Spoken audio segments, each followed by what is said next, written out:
Hola a todos, bienvenidos al podcast Verdad Desnuda, Cuerpo, Conflicto y Violencia de Género. Yo soy Sharon Martínez y los estaré acompañando en este capítulo Las Calvas de Puerto Gaitán, la guerra inscrita en el cuerpo femenino.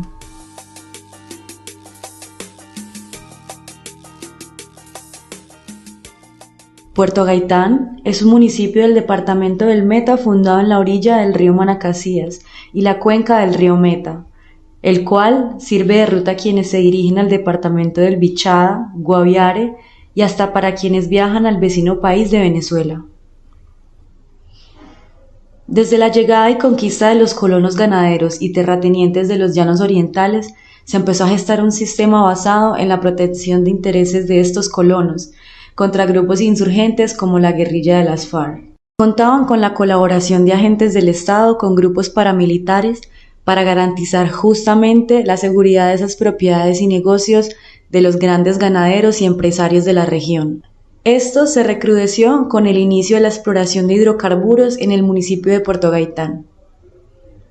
Ahí me tuvieron reclutada, me hicieron hacer oficios forzosos, me hicieron hacerles de comer, me violaron esa misma noche, Águila me violó. En este contexto, la opresión hacia las mujeres se manifestó en una férrea imposición de normas de comportamiento que se encontraban enraizadas en las estructuras de género patriarcales y machistas reforzadas por las autodefensas campesinas del Meta y Bichada y otros grupos paramilitares junto con los entes de control público.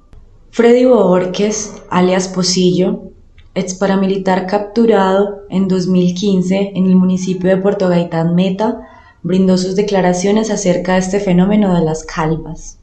Esto de las calvas fue prácticamente idea del personero Edgar Silva, el cual él hablaba con don Pablo y le comentaba los problemas que le llegaban a diario a la oficina en la personería. Sabía que eran por orden de él que se recogían personas. Yo intenté volarme del pueblo y a mí las autoridades no me dejaron. Actos como la infidelidad, o que los paramilitares consideraban como promiscuos, bochornosos o escandalosos, fueron castigados. Yo era una niña menor de edad, no tenía ni 15 años cuando trabajaba, porque ya trabajaba, y se acercaron a donde yo trabajaba y me dijeron que me tenía que ir. Don Pablo, él decidió mandarlas a alguno a un sitio donde se hacían prácticas y entrenamientos.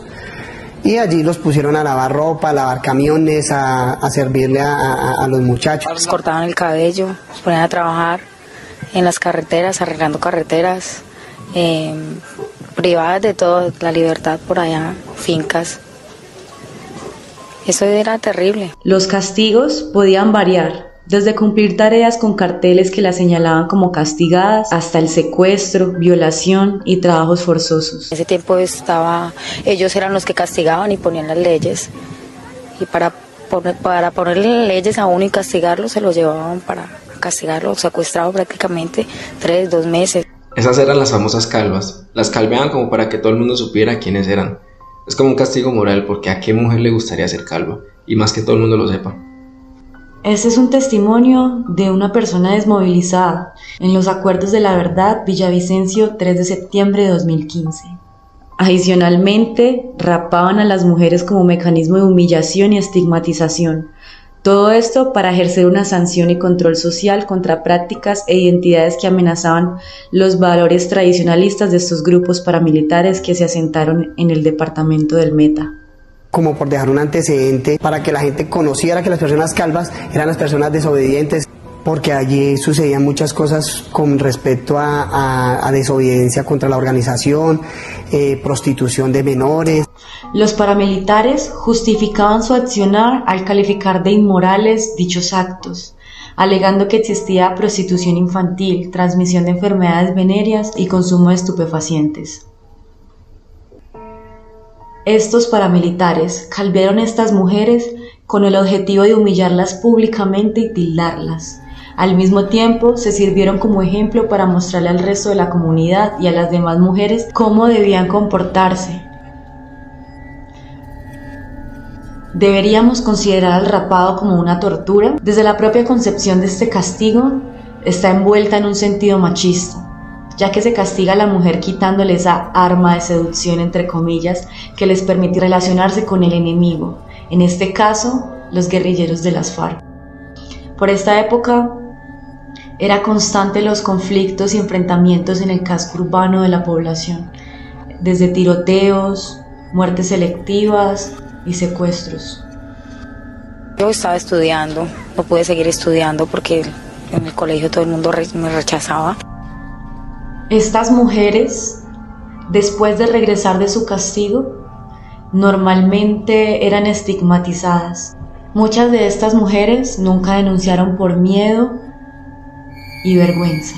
En primera mano el señor Guillermo y en segunda el señor personero, Edgar Silva, era el que señalaba quién se llevaban y quién se quedaba. Es necesario destacar que para esta organización dichas medidas tenían una doble función. Por un lado, legitimaban su posición ante la comunidad al imponer un orden moral basado en estereotipos y prejuicios discriminatorios que contaban con el respaldo de ciertos sectores de la población. Por otro lado, se creía que estas acciones prestaban un servicio a la comunidad, al igual que cuando participaban activamente en la construcción de infraestructura que beneficiaba tanto al núcleo como a la población civil, porque la gente encontraba en ellos orden, justicia y seguridad, rasgos que tienen en común la mayoría de organizaciones de carácter paramilitar. Desde el castigo del rapado es interesante analizar lo que encontramos. Esa forma de castigar a la mujer, esa concepción de lo que es ser mujer, ser femenina, significa comportarse de cierta manera, y eso se ve reflejado hasta en cuestiones estéticas como el cabello. En la condición histórica que nos compete analizar encontramos la concepción femenina mutilada como la ratificación de la hegemonía patriarcal. Finalmente, los códigos ideológicos se relacionan con el sistema de creencias socialmente compartidos que influyen en la percepción y comprensión de la realidad.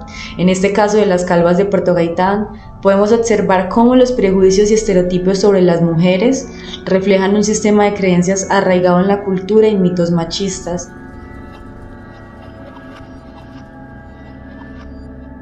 Otras investigaciones señalan que a causa de los múltiples abusos contra las mujeres, en el año 2000 muchos paramilitares y sus víctimas resultaron contagiados con el virus del SIDA.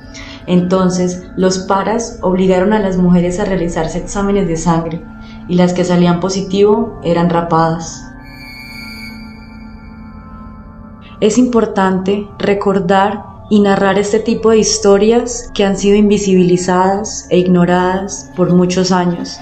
Es importante para la construcción de paz, para la reparación de víctimas y para la no repetición.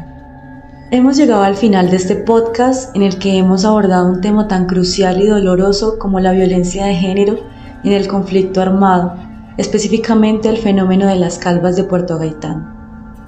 Queremos agradecerles por acompañarnos en este viaje, por su dedicación y apertura para aprender y comprender la complejidad de esta problemática. Recordemos que, aunque hayamos llegado al final de este podcast, nuestra lucha contra la violencia de género no termina aquí. Es fundamental que llevemos estos conocimientos y reflexiones a nuestras vidas diarias, a nuestras conversaciones y a nuestras acciones. Cada uno de nosotros tiene el poder de marcar la diferencia y generar un impacto positivo en nuestras comunidades. Nos vemos en una próxima edición de Verdad Desnuda, Cuerpo, Conflicto y Violencia de Género.